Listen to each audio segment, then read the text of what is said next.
Gue bakal ngejelasin salah satu game Roblox yang menurut gue paling sinematik, A Nostalgic Hangout. Spoiler warning buat kalian yang belum main game ini. Kita mulai pas kita pertama kali join game ya. Kita bakal masuk ke classic house-nya Roblox, dan di sebelah pintunya ada peraturan yang katanya kita nggak boleh keluar sendirian kalau lagi malam. Nanti bakal ada NPC yang datang ke rumah lu, namanya Postman. Dia bakal ngenalin diri ke lu, dan juga dia ngasih tahu kalau tempat ini punya cara khusus buat nginget semua playernya. Dan udah kayak gitu doang. Dia bilang dia bakal bawa paket lu nanti malam, dan dia pergi. Dan akhirnya malam juga, di sini lu lagi stargazing sama si Postman, dan di sini lu berdua ngediskusin soal game-game di Roblox yang ada banyak, dan ngegunain berbagai bintang yang ada di langit malam sebagai game di Roblox yang ada banyak. Di sini si Postman nyeritain soal dilemanya dia, yaitu karena dia itu NPC, jadi dia bakal terikat sama game ini dan dia nggak bisa pindah-pindah game kayak kita. Dan di sini dia ngasih tahu kita kalau dia pengen ngerasain punya free will kayak kita, dan akhirnya karena ngikutin programmingnya dia akhirnya di-spawn dan lu akhirnya balik ke rumah lu buat tidur. Besokannya si Postman datang lagi ke rumah lu dan dia kesini buat ngasih paket doang, dan akhirnya dia pergi lagi. Di sini lu bakal disuruh nonton TV, dan di sini presenternya bakal gue sebut sebagai the hostess. Oke, untuk di bagian ini ada bagian storytelling yang menurut gue bagus di sini, yaitu subtle foreshadowing. Karena beberapa trivia yang dikasih sama si hostess ini nggak semata-mata cuma trivia biasa, tapi berlaku sebagai apa yang dialami sama player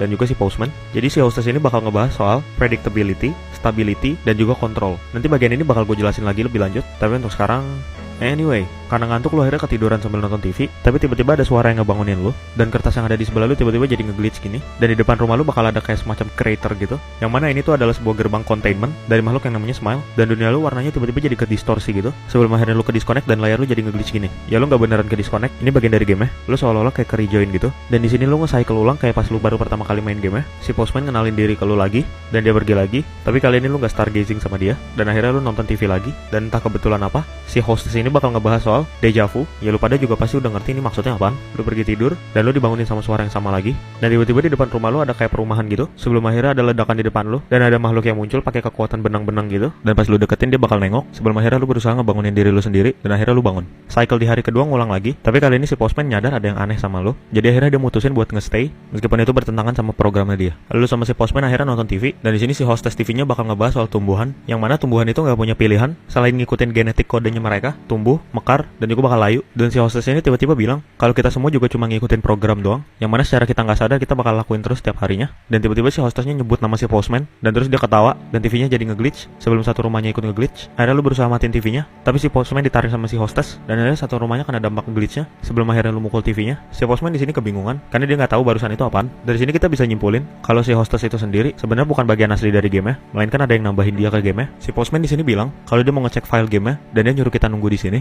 Dan begitu dia udah pergi, lu akhirnya mutusin buat tidur. Lu bakal kebangun di tengah malam ya. Dan di sini bakal ada muncul outline biru. Buat kalian yang nggak tahu, outline biru itu biasanya muncul kalau lu ada di Roblox Studio. Ketika lu nge-select part, nanti partnya bakal punya outline biru, yang artinya apapun yang ada di world lu lagi pengen ngotak-ngatik